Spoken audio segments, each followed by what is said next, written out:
Canary Wharf. Situated in East London, one of the world's major financial districts. And it's the home to global business leaders.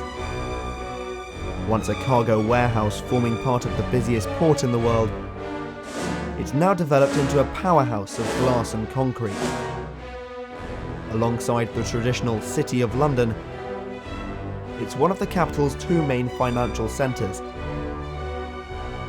Life does get hectic here, but cross over to the other side of the River Thames and there's a different picture. Surrey Docks Farm, located on the south bank of the river, provides a home for many different animals.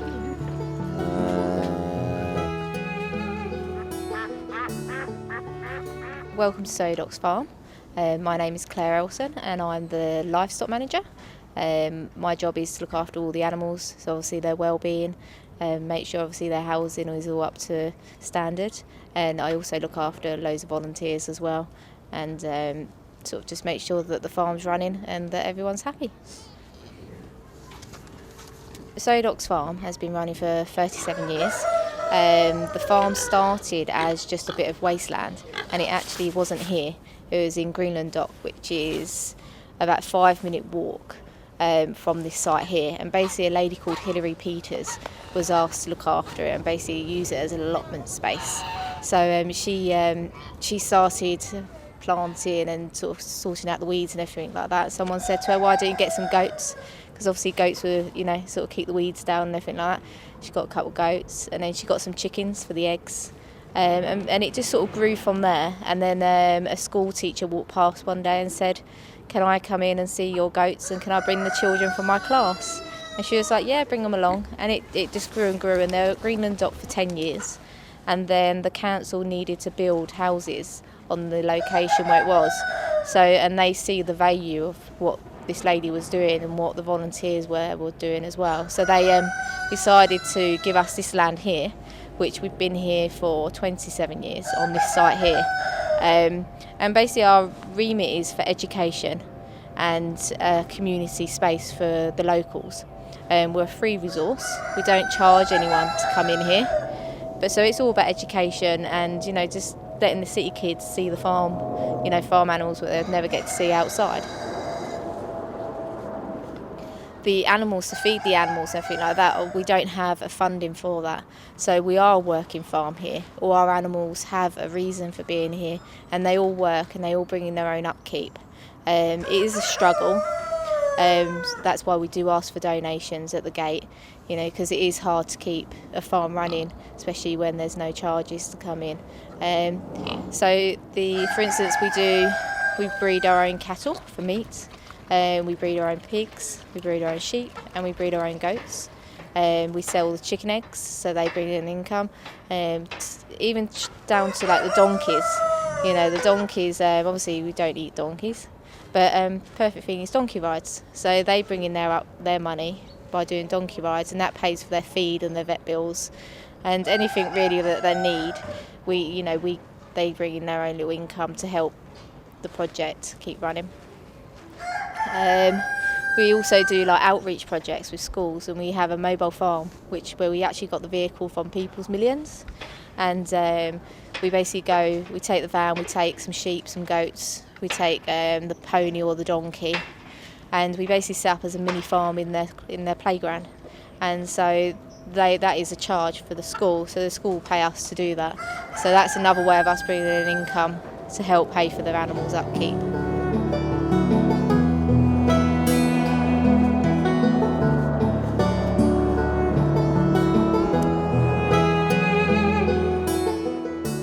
We have a guy called Hugh who does our beekeeping, and so obviously we've got bees, so we sell our own honey, and he will also do basic beekeeping days, and people can come in and actually learn how to look after the bees. And we also have a cafe on site, which isn't run by us, it's run by a different company, and obviously so then that's a regular income every year, so we know what we're getting in for that. We've got a blacksmith on site, which is exactly the same. He pays to have this space here. But yeah, so otherwise everything else what we need is fundraised, and we have to fill in grant applications and everything like that, so it's a struggle every year to keep the farm going. we've worked it out. It's just under £1,000 a day to keep it running. So we need to bring an income of about 300k a year to keep the farm going. The farm, obviously, we fight every year to keep the farm open. So that is one of our long-term plans, is to keep fighting and to keep it open. We've got a prime location. We're actually on the River Thames. The pathway of the River Thames actually comes along the back of us, and this land is really valuable to the council. So for them to be able to sell it to a private developer, they would get quite a lot of money to build flats up against the river.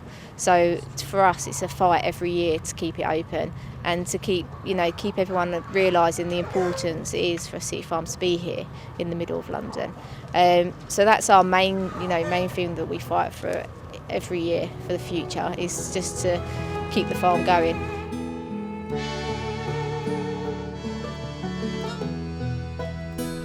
So it's time to have a look around. Hello there, welcome to Surrey Docks Farm. My name's Alison, I'm a volunteer here. I've been volunteering for a couple of years. These are our red poll cows. This young chap here is Boris. He was born last year. His mum is one of the larger cows at the back. They're half sisters, Wilma and Willow. And they've both had young calves this year, which are the two smaller ones that might be hiding around the back. And that's Chester and Leicester, and they're all very fit, happy and healthy. Although they're not very happy, they're not out in the fields today. We have some piglets coming to see us. These were born end of August, early September, if memory serves me right. The mum is hiding. Her name's Blusher, and she had 11 fit and well piglets this year, but obviously only 2 are braving the cold. Here we have our resident goats and sheep. We have a mix of Toggenburg goats, which is this breed here, and at the back you can see a couple of them walking towards us. They're called Anglo-Nubians.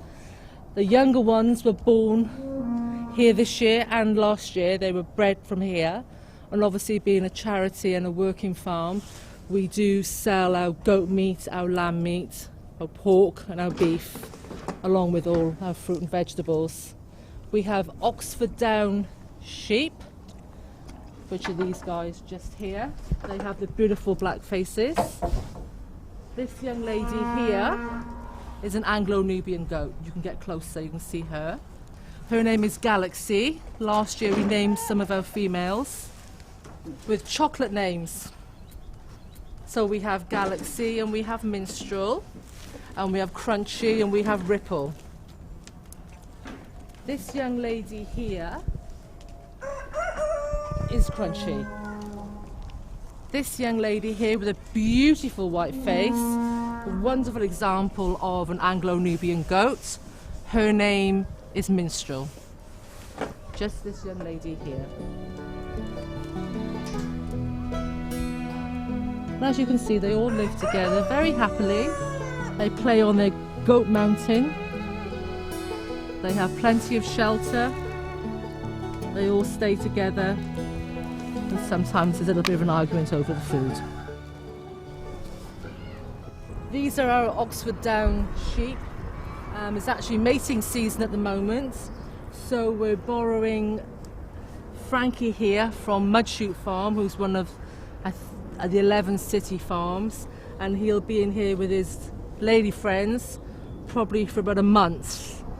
So next March or April we'll have some lambs. They can be twins, or we can just have single births.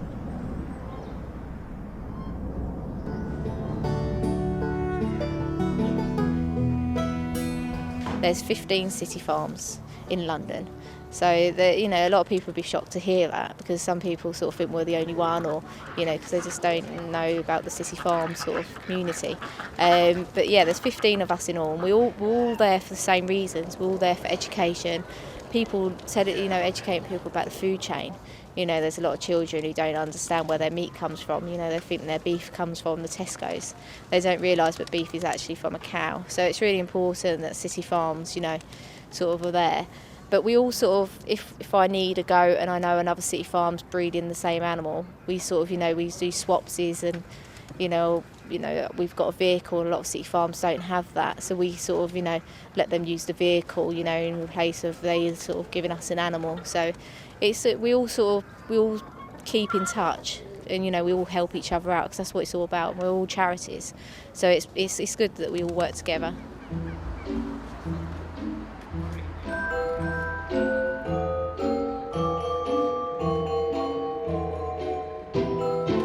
Each year, events are organised like this Christmas fair to keep the farm ticking over. Usually there's one in the spring and another in the winter.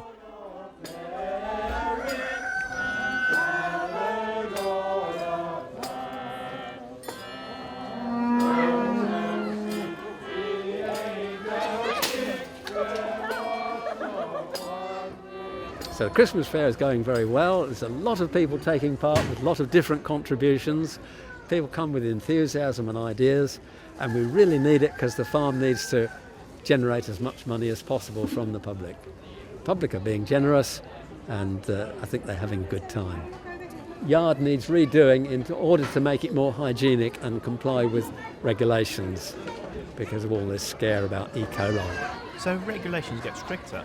Yes, well, particularly since the Godstone Farm episode, when everybody got concerned about E. coli, and all the councils got very concerned. But we want to hold on to the possibility of children handling animals personally, because children and animals go so well together, and if they have to see them through a fence as if it's a zoo, it's not the same. We want to hold on to that. Yeah. And while Surrey Docks Farm is just half a mile away from a world-famous landmark, perhaps we shouldn't forget the important role that city farms can play in the local community.